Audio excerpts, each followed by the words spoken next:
tomorrow. So Monica sent you guys out the schedule, right? So you know what time you need to be there. Yes. Our group was blocked for a whole hour. That's Monday. What? On the debriefing for Friday. Oh, She okay. needed to fix that. Okay, well, I'll just tell her to fix it. So just, you know, for just your group. No, it's the whole, like, So our there's like 8 to time 8:30, slot is 8:30 to 9, and then like 9 to 9:30, and then last one is 9:30 to 10:30. Oh, And it's like, and then there's one after that. and there's only 30 minutes. Just that one random one. okay, I'll tell her to fix, I'll let her look at it. That equal a whole hour. So tomorrow morning, so just like last Friday, was it last Friday you guys did the Bibles practicum? Come dressed in proper attire, your coat, your stethoscope, your badge, okay? Bring a pen. You'll be given a piece of paper when you get in there, or when you get there. Can we get two? Huh? Do we each person get a piece of paper? Yes, so we'll provide pieces of paper for you tomorrow, okay? And you can, as well as, you know, you have, so what's different tomorrow is when you get into that little SP suite, when Monica brings you back, there'll be clipboards sitting in the cubbies. I don't know if y'all noticed them last time. So you could take the full clipboard in there to write on if you want to. And underneath the clipboard will be a piece of paper, okay? It'll be like an instruction sheet. There'll be 4, so 4 or 5. Only take one for you all as a group, okay? And then when you get out of the room, put the clipboard back down. Don't take it with you, because then all the other instruction sheets for your classmates behind you, okay? But the instruction sheet, well, it's not really an instruction. It's supposed to be like if you were in a room, you know, you take out the clipboard, it kind of tells you what they're there for, okay? So if there's a pertinent vital that we can't, you know, obviously we're not gonna take a temperature. So if there's something that you need to know, it'll be on that piece of paper. Otherwise, you'll be responsible for doing the blood pressure, pulse, and respirations, okay, for vitals. Whoever's doing the physical exam. So then you'll go in, remember how we're supposed to do, knock, wash your hands, do the proper introductions, okay? And then you'll go into your history taking, or whomever's doing history taking. Don't forget to introduce each other. A lot of times people will just introduce one and forget their partner. So make sure you introduce your partner. So you'll do your physical exam, or do your history taking. And then once you're done with that part, you can say, okay, I'm done with my history taking now, and my partner, so-and-so, will start your physical exam. Okay, and so whomever goes to start their physical exam, you've been sitting there for a while, so I would maybe wash your hand before you start, okay? Then you do the physical exam portion. Now, for every head and neck patient, so basically in all rooms, you will need to do an inspection. So use just inspection of their head.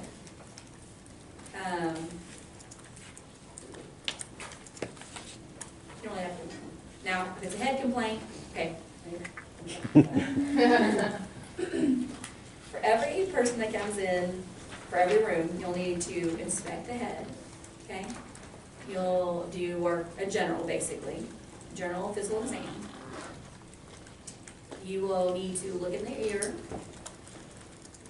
look in their nose, look in their mouth, and palpate the lymph nodes.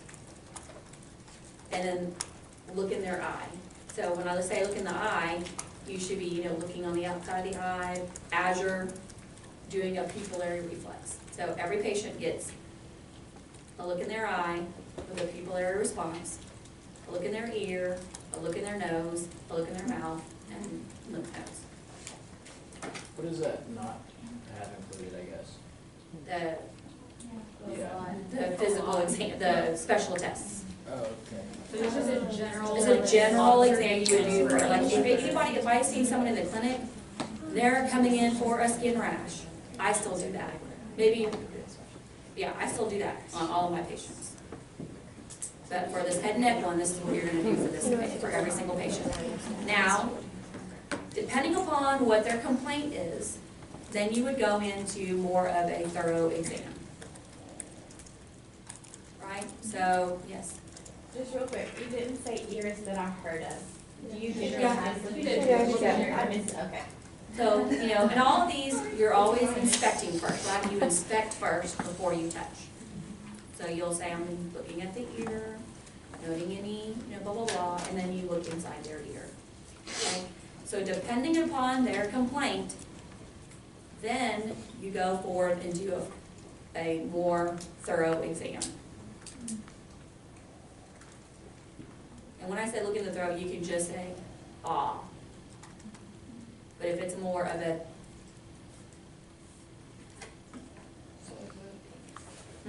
If it's more of a sore throat case, and you'll go into depth. Yeah, if it's like a mouth complaint, then So you like the cheeks and that's all that. right, so you do more of the specific special tests depending upon their complaint. And that's how you would do it in the real world.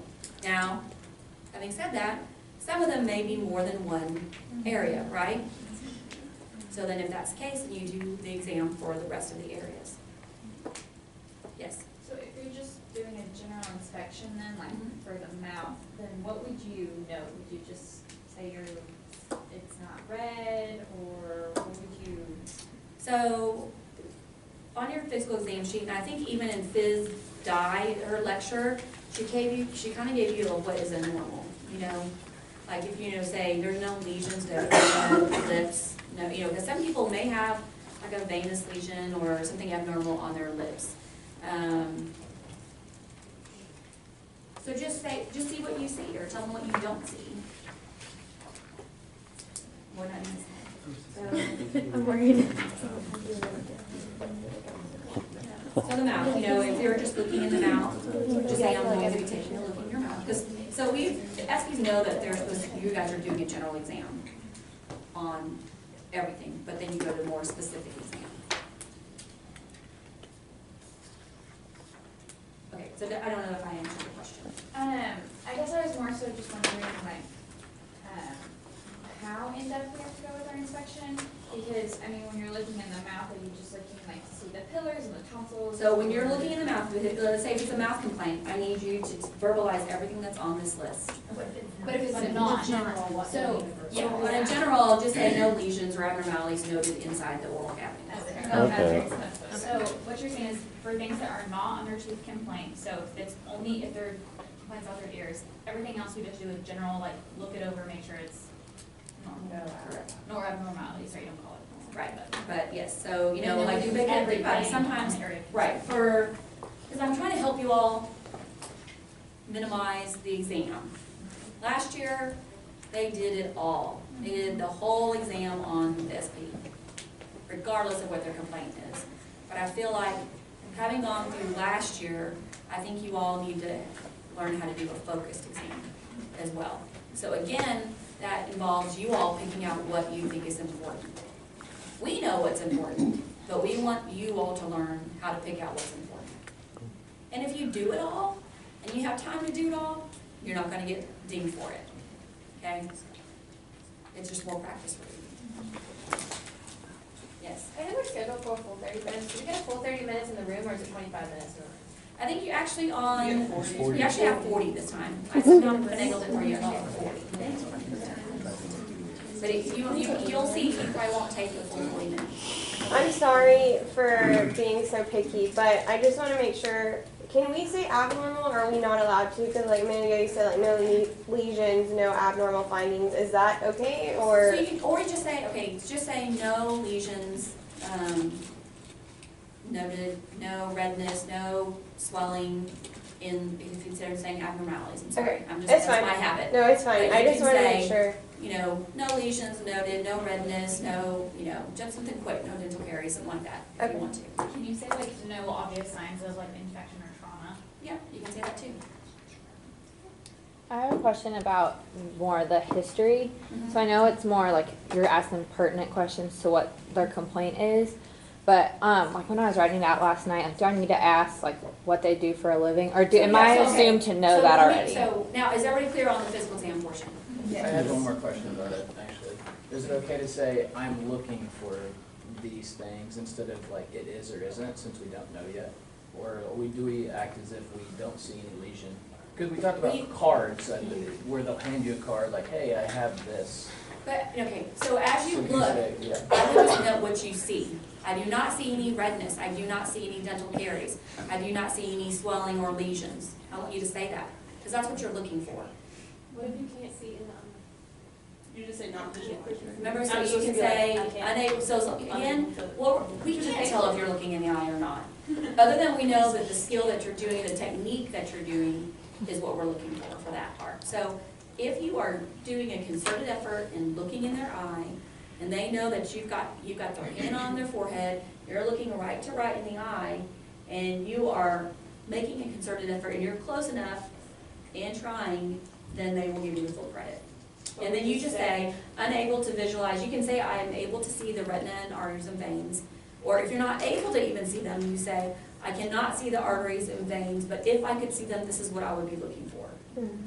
Okay, and then I'm unable to visualize the optic disc, then you have them stare straight at the light, I'm unable to visualize the macula. So, and that's what you would say.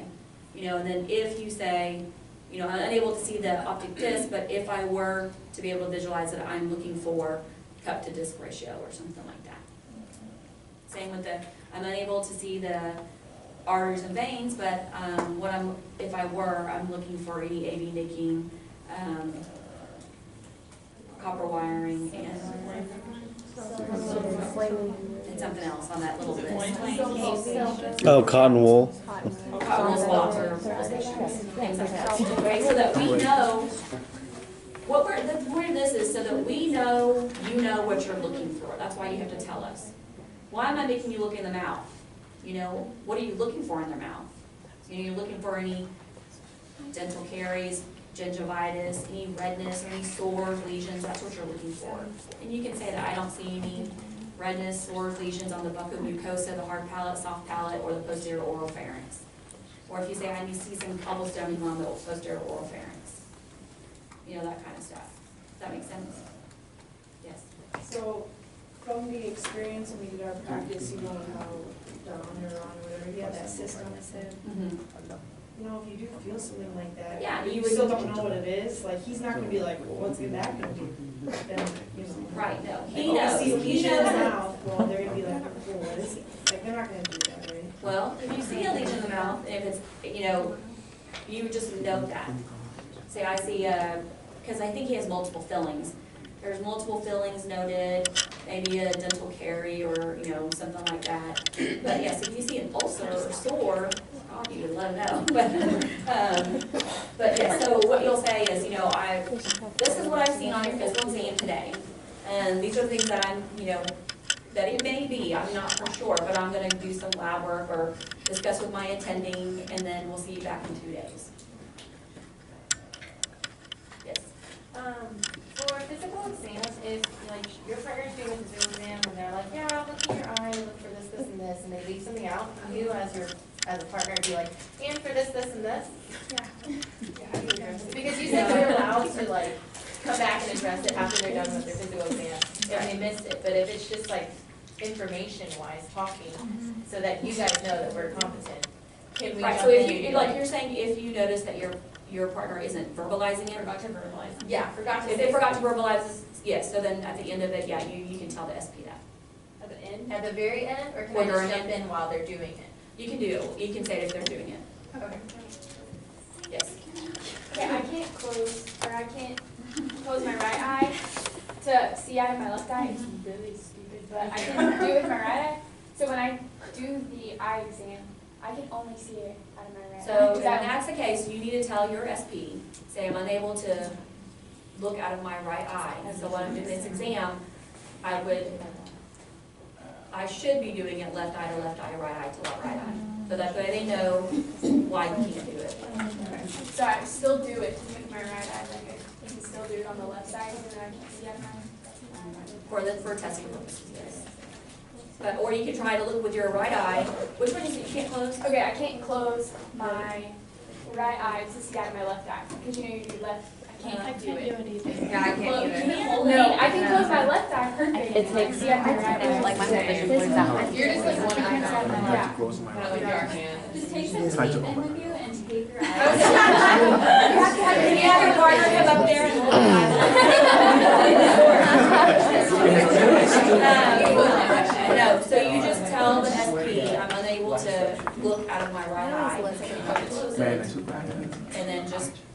so try not to kiss your SB. Because that's the thing I I know this sounds bad, but Yeah. what do I do? Well, here's my only other caveat. Do you? You will do the fundoscopic exam more often than you think you would. So yeah, you would probably should try to practice that. Or take your eyeball down. Sorry, I just want to clarify, clear as mud. So you could, like, if it's not an eye complaint or not an ear complaint, and when we're just gonna do a general overview of that, do you want us to use the scopes, the fundoscopic and? So what again now? Yeah. Yeah, I think so, yeah. No, well, I didn't know if she meant like look in the eye, like. No, you gotta do a pupillary, I said you have to do a pupillary reflex, you can't do without the light. Right, but you the full fundoscopic exam, or just? That's the pupillary reflex. Okay. But you can do that with the Otis. Right, that's what I was asking, yeah. You can do that with the otoscope, yes. So if you don't get ear, that was my, So you have to do, for every patient tomorrow, you have to do an ear exam. You gotta look in the ear with an otoscope. You can't not look in the ear without an otoscope. You can't look in the eye. Well, you should look with a ophthalmoscope. You're doing, but I look with the ear. So if you're just checking a pupillary reflex, you can use that. Or bring a light pen in. Use a light pen. You got one. Not related. When do you want us to turn the kids All we need to back know in? is that you use a light source. That's all I need to know. When do you want us to turn the kids back in? Is there like a deadline for that? The little ones we took home to practice with? Oh, yes, so, I would turn them in by, because you won't need it after tomorrow. Do we give them to you or Professor Rescue? I would either turn it back into Amber or Monica. You can ask who has the sign out sheet. You have to sign it out. Whoever has mine, don't give it, don't turn it in. Yes, Paul. I know you said you won't get dinged off for doing extra, but do the SPs know that? Yes. Okay, so like if They they have know an eye what- complaint and I do all this, but I was, want to practice looking Yeah, everywhere else. no, you will I'm never just get like dinged for really doing mess up extra. somewhere. Question Okay. is if you run out of time. Yeah. So, but you're the last part, so Yeah. you got plenty of time, you're watching your clock. Do it what you can, Okay. but you don't get dinged you will never get dinged for doing more, or asking more. It's an opportunity for you to practice, so, Yeah, so if I could Right, fit it all in the 15 hours. sun, then I'll probably just do the whole thing. yeah. Yes. So let's say they have like an ear infection is what they end up having, but we look in the ear and we say, I can see the tympanic membrane, I can see the cone of light. Is it possible that they would then hand us a card that says that the eardrum is bulging and you can't see You the won't cone of get, light? it'll be a picture. Okay, It'll be what you should be seeing. And you're gonna tell me what you see. okay, but it is possible that whatever we verbalize is Right. technically incorrect and then correct. Correct. Do you want Yes, us to it's read just- that out loud?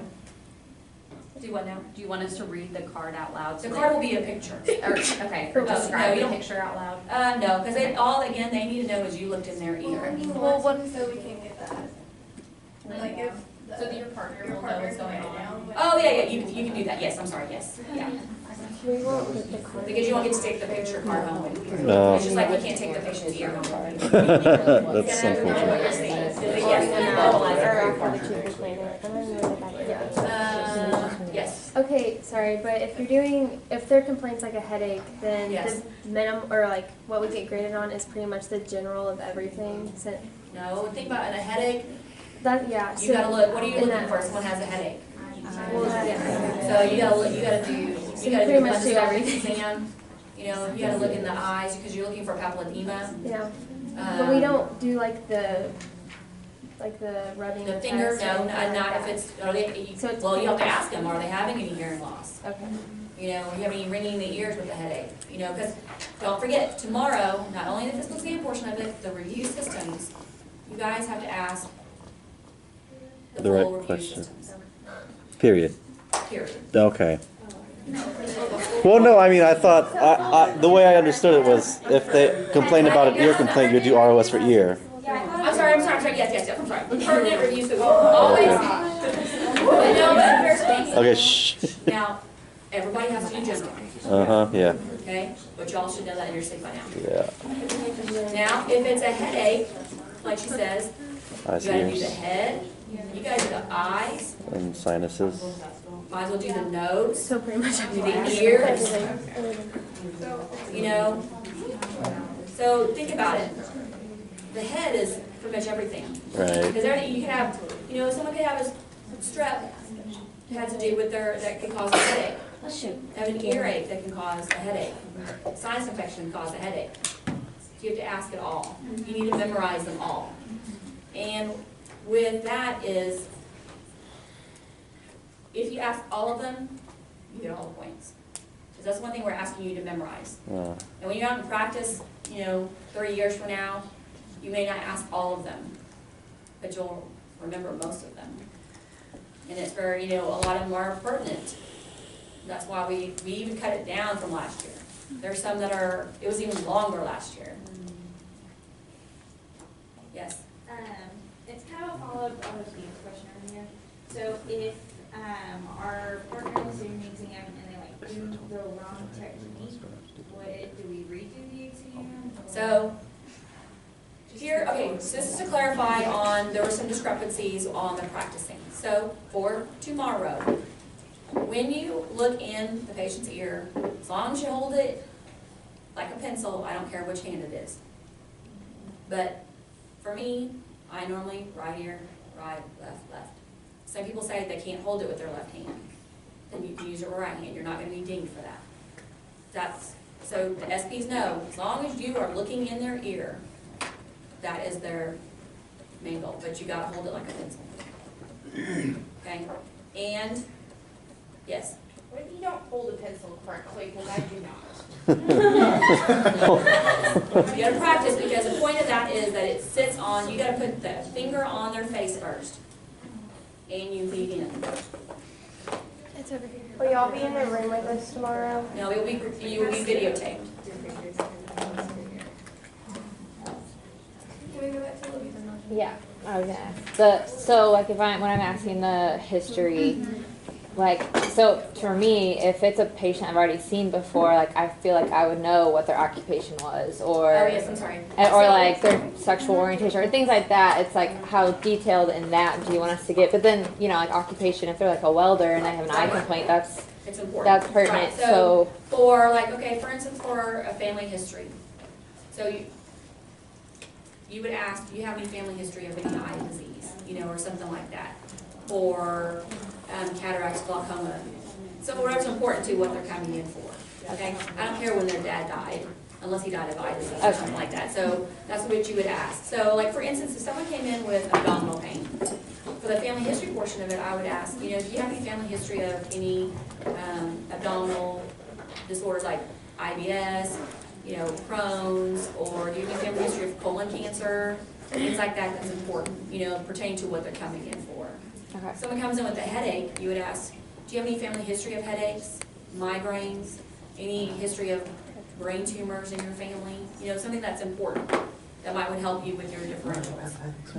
Now, with their so that's family history. Past medical history, don't forget, you gotta ask them, have you ever had, you know, a history of migraines, headaches, any known trauma to the head? Have you ever had surgery on your head? You know, things like that. And then in the social history, you could ask them, you know, what do you do for a living? You know, because then you need to find out if they are a welder and have an eye issue. That's important, you know. And then for depending on if it's an ear complaint, nose complaint, throat complaint, I think smoking and drinking are always important. Yeah. Now, is their diet important? Depends on what it is, what's their complaint about. You know, do you eat a lot of spicy foods? Do you Salty eat late at food. night? If someone has reflux, you want to ask them those things. What else? No, but again, sexual activity could be important if they're coming in for a sore throat, Herpes. you know, gonorrhea, chlamydia, those kinds of things. Or kind of. I guess like history of STDs, I guess. Right, that's important, right. Does that make sense? Yeah, Yeah. yeah, I just didn't, you know, because I'm thinking, well, if this is a patient I see regularly, then, like, I'll probably know what they do for a living, or I'll probably know, like, a lot of these things, so I didn't know how. But it's, so to- just pretend like this patient is new, like in urgent care, for instance. Okay. There's some of their history may not be in there, but you need to find out what's pertinent for what they're Okay. coming in. Okay, that makes sense, yeah. Okay. And the other discrepancy the other day was, palpation of the lymph nodes. So I want you all to palpate from behind. Oh, okay. That is Yeah. a proper technique. I'm not gonna say what I said again last time. I told that to somebody, I was like, oh God. So on that, are you supposed to like put a leg up on the chair behind them? So remember, Straddle the table. you can move your patient, you can tell your patient to swing their legs around, or you can hop up behind them. Well, when you and Sally were up there, I think you like kind of put one of your legs up there to kind of like reach like Yeah, this. so I sat on the But the table. chair's I pretty. sat on the table with them. Table's pretty. Yeah. Or you can just tell your patient to swing the leg around, and don't forget those who are vertically challenged, you can ask your patient to move down to the chair and sit. Okay. You can't reach them. And we're allowed to move the chair away from the wall for them to sit if we ask them to get down. Don't be afraid to move things around or move your patient. That was awkward. Yeah. I didn't know the blood pressure thing was not, so I was like. Yes, yeah. Any other discrepancies from the other day that you all were? Yes. We had a little bit of a discrepancy with reading glasses when we're Oh, doing yes, the okay, that was eyes. another one. So, we figured out, in the chart room, I want you guys, for testing purposes, I want you to just, ask them, do you wear contacts or glasses? Then you do the exam with corrected vision. Don't make Don Okay. pop out his contact lenses. Yeah. So corrected vision, and so we figured it out in the rooms on the back side, so the ones with the number chart, the ones that were just numbers that is the one you actually hold at arm's length. The regular Maxwell chart, you actually are supposed to be 20 feet for the big one that sits on the door, or I think 16 feet for the or 6 feet for the Maxwell one. I think we have enough room to do that. So in each room, you should have one that has the numbers, so you just have them hold it like this, but keep their glasses on. Because that was the thing, was technically, if they're like this, they really should need their reading glasses, right? But if they're far away, you should take their glasses off. That was the issue. It was just a miscommunication on the corrected. So for tomorrow's, Correct. use corrected vision, so leave their glasses on, but just remember to ask them that. The other question was, I saw in our physical diagnosis notes when you check the, I can't name the spot, I'm sorry. One says you plug their ear, and on the other side you do it, and then someone else said you do not plug the ear. So do you plug the So ear? tomorrow, for that, when you're checking hearing, and you can do this for the finger rub, have them close their eyes, Okay. and they won't know where you're at. Okay. Same with the tuning fork. Anytime you get a tuning fork in your hand, have them close their eyes before you do the hearing exam. Okay. Yes, So I know you said that we're not allowed to go back in there. correct. Okay, so is that once we leave the suite or once we walk out of? Once you walk out of the room. Once we walk out of their room, we cannot turn around and go back in. Okay. And if you miss something, the SP will go over that with you on Friday. Two things. So I remember in ours, when he was reading, he got some wrong. Yes. I don't know if I want to verbalize to everybody that that's not a bad thing. and Right, so I think on our true reading chart, where is Sarah? You can miss 2, right, on a line and actually get that line. Yeah. So if they miss 2, give them that Because that line. happens, I thought maybe it was Yeah. good to verbalize it. Also, can you just give us an example of what DM brought up earlier is like if your partner was missing something, how would you go about? Like, let's say you're So- going through the eyes and they don't mention the conjunctiva, like how would you in the background be like, what does a conjunctiva look like, or how do you like? You could say, hey, DM, do you want to mention something about the conjunctiva? So just, Okay. so just kind of literally verbalize it. Yeah, and nudge your partner. I think Gotcha. no, I think it'll be fine. I like our stuff too. Yeah, it's not like. Yes. With this eyebrow thinning, there's tattooed on, I'm pretty sure Beverly has them tattooed on, and like everyone fills them in, so like, do we just know? Oh, yeah, we had that. That lady like got really defensive. The eyebrows. What do we You're do right, so in about? normal real life, She told us to in normal say. real life, I probably would know patients' eyebrows are tattooed or filled in. I would know that in real life. Yes. Beverly told Ryan and I, like, just to say that they were thin and that she wouldn't take offense to it. So, because, like, I think, I don't remember what we said, but she was like, these are so thin. Yeah, and you can say that, they're not gonna be offended. Yeah, she was like, I'm not gonna be Tell Don offended, I'm old or He's got a thin. lot of fillings in his mouth, he knows that. I got large and long ones, so he knows that, yes. Okay, just, on doing physical exam, do we actually need to say, I'm palpating the head, I'm looking for, or Yes. just say, Yes. or just do it and say, no lesions noted? Yeah, and you can do it either way, whatever way helps you remember what you are doing. So as long as you say, basically what you found. Because they know that you're touching their head. Okay.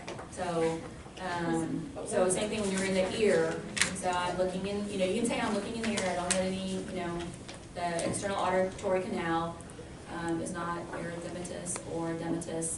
I see the cone of light, the TM is pearly white, da, da, da. So really we want the SP to hear What you are looking at, what we are doing. what you are doing and what you're looking at. Because they won't know. Do not forget to tell them their blood pressure and their vitals. Because they won't know that you checked their pressure, I mean their pulse and respirations if you don't tell them what the value is. Now in real life, in real life, I do tell my patients what my blood pressure. If I'm taking their blood pressure, I tell them what it is. When will we receive the recording? So the recording should be able to be uploaded. I'll ask Monica. You should, because it's automatically put in there, so you should be able to view it immediately. Okay. But I don't know that she gave you all your logins, right? Okay, I need to ask her about that. Yes. Did you ever talk No. So again, don't forget to ask them, do you have an arm that you prefer your blood pressure to be taken in? And you just do one blood pressure, one pulse, and respirations. And this would be the interview taker who does vitals? Or the physical No, the physical exam. Okay, because I know that like. Now, you can share that amongst each other however you want to do it, It doesn't matter who does vitals. as long as it's being done. Now, the next time, if you do the vitals this time, your partner needs to do it next time. So last week we were told that if our partner forgot something, we were supposed to do it at the end. So if they forget something in the exam, we can verbalize it to them instead of doing it ourselves, or do it ourselves either way. I would probably do it, you do it. Okay. That's what you say, like, I'm just gonna check one more. Yeah, can I check one more thing? Or, you know, as you're getting ready to get up there and do their physical exam, if they forgot something question-wise, you can say, I just have a couple more questions for you before I get started on this exam. You can do it that way, instead of interrupting your partner. So when I went over, like, the results of the first one, Professor Reggio said that they really want us to be like, I'm gonna go through your review of systems now. Right, so that's transitioning. So don't forget your transitions, you know. But most of this is like, I feel like a review. So what you do is, yeah, right. Like, how do you, what if you've already gotten answers from your history? And you did, so then you say, I just have a few more questions to ask you. You don't have to say, I'm gonna ask you your review of systems. Okay. I just have a few more questions I wanna ask you. Now, these are gonna be yes or no questions, gonna be kind of rapid fire, so do you have, any headaches? Do you have any runny nose? You know, go through it all, if whatever ones that they didn't get, they didn't give you. Does that make sense? So if they're complaining of headache, and the review of systems, I don't have to be like, you have a headache, because they already said they have a headache. Right, so so whatever symptoms they give you, then in your review systems, you know, if they left out a couple of things, you know, in your headache, you know, you're saying, do you have any dizziness? Do you have any, you know, whatever's left in the head that you can remember? Whatever's left in the eyes, ears, you know, it's important, you gotta ask them all of those. So, but it's in, once you get done with their story, and you ask their pertinent review systems, which most likely will be most of them, then if there's any part that's left out, you can just say, I've got a few more questions for you. These are more rapid fire, yes or no questions, and then just ask them those. Does that make sense? What else? Yes. So if we don't get 2 papers to write notes on, but we have to write two separate papers, like how do I get my paper to my partner? And when do we, if we have to finish the exam and leave the building, how do we discuss what labs we want to run and all that? So you could, as you're outside the building, you want to sit about talking or email to each other. You can discuss it that way. However you want to do. Call each other. Make sure you have your partner's phone number. Yeah, because you can't be. It gets too loud. It gets too chaotic when everyone sits and tries to talk about it in the building. And then one of us takes a picture of the paper to write on. There's a couple of paper. So you guys will each get a piece of paper. But you're talking about when you're writing for one or the other. So you can either make a copy and email it, make a copy for your partner. Are we allowed, if it makes it go quicker, are we allowed to have the person who took the history just record everything that the physical examiner says? Usually, and that's amongst the two of you, because you should be writing what your person who's taking the history, you should be writing those notes for them. It's a team effort, so don't forget, you're working as a team. If you don't practice as a team, you'll be able to tell on the day of. And before I forget, so for future SPBLs, when it is a practice with the SPs, and I know this week was kind of messed up because we ran out of time, and I realized that last year, we just went in the same time slot from last year, but what it was is they practiced on each other. There were no SPs. And when it's a practice exam, I want you guys to have had practice. It's basically a run through for the next week. So when I say you can bring in your sheet, it's just, okay, if I forgot something, let me take a look at it. It's not, let me look at this whole thing while I'm trying to do the exam. So that's why it took so long and people run out of time for your other partner. So just be cognizant, even if you didn't have an ophthalmoscope or an otoscope, you still kind of run through the routine, beforehand. And it's, then we can kind of give you little suggestions or feedback for certain things when you're, while you're doing it. Anything else? So just to clarify on how we go about doing the note afterwards, we each write a separate one, a focused note, and yes, and so, go ahead. Well, how do we know which professor to submit it to this time? So on your debrief, that's who you send it to. And if there's two people? Oh, that was supposed to be just for Hughes. Disregard La Victoire underneath there. Was that funny? You were welcome. I was wondering. I was wondering. Yeah, so just disregard. Send it to that person.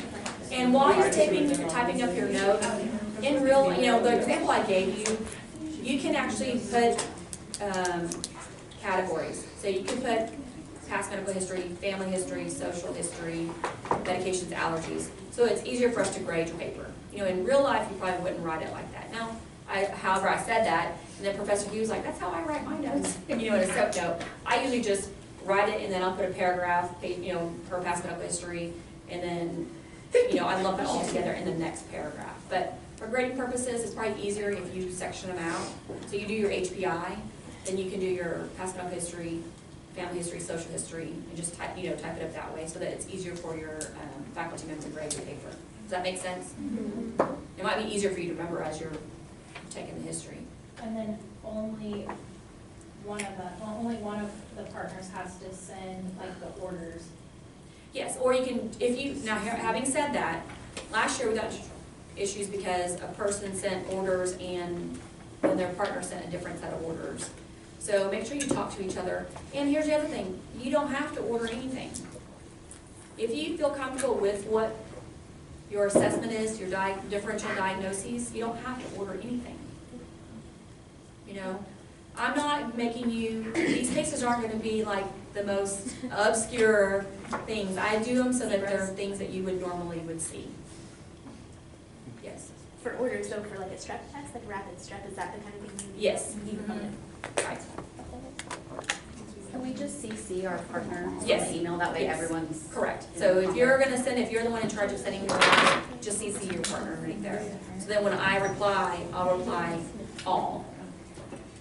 Is there a time limit between when we have to get the labs? By 2:30. Okay. I think it's 2. Oh, you told us 2:30. I think I changed mine to 2. Okay. But that gives the last couple who finish like at 11:40 enough time to decide. Yes. Like 8 a.m. on Friday, The notes due in. before you have your debrief. Notes due You need to in. email it to your faculty member. Yes. Okay, just verbalization of like grooming and appearance, is that actually something that we would say out loud in front of them? So in normal situations, I had this discussion with one of those students, so in normal real life, I would not say you are morbidly obese. I write it in my note when I write out my SOAP note, I would write, morbidly obese or overweight or something like that, but no, generally I would not say in real life. We do that again for grading purposes. So to know that you are addressing the general exam on your physical examination, that's why we have you say, patient is alert, oriented, does not seem to appear in distress, or, patient appears anxious. You can say that in there. Patient, like my patients, I'll put patient was tearful under a general exam. It's, in real life, no, you wouldn't say, when you're looking at them doing a general exam, you don't really verbalize that to But them. you do want us to, in this, like, basically I just look at it and say, patient looks alert. Yeah, you look well groomed, well dressed. So I actually say, you look, to me, it's just awkward, so if you could just give me a direction, just what is. You can say, patient appeared, or you appear nice and well Okay. groomed today, you don't look in any distress, because you're kind of talking to him. Okay. So you can say it that way. Okay.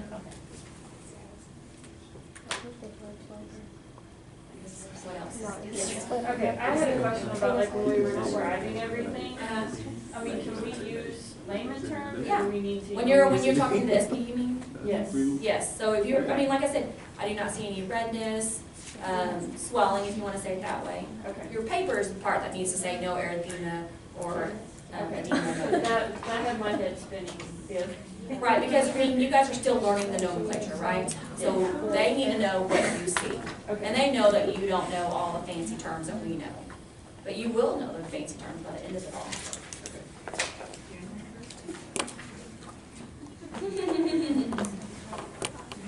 What else? I know the anxiety of it is the unknown, but it's kind of just like you did the practicums. The only difference is we're adding that Friday and you're adding assessment and plans. Okay, one last thing, there was a discrepancy, between if you are allowed to tell the SP, because I was told that I can say, your eardrum looks normal. Other were said. I would not say normal, because they need to know what you are looking at. But even, who do we have here? We had Beverly, and she said like the patient wants to hear normal, like they don't necessarily understand the rest of it. So what Professor Hughes told us was we can say normal in the room, but you can't put like normal in your bill. Right So here, there was we a can say normal. Yeah. We can say normal, Yeah. abnormal, anything.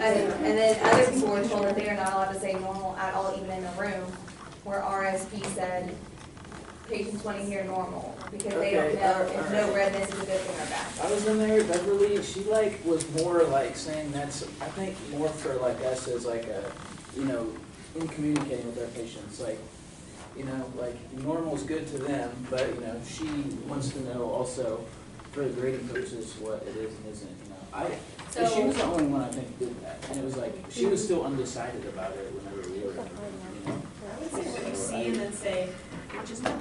Right. Okay. So both. Which is normal, yeah, there you go.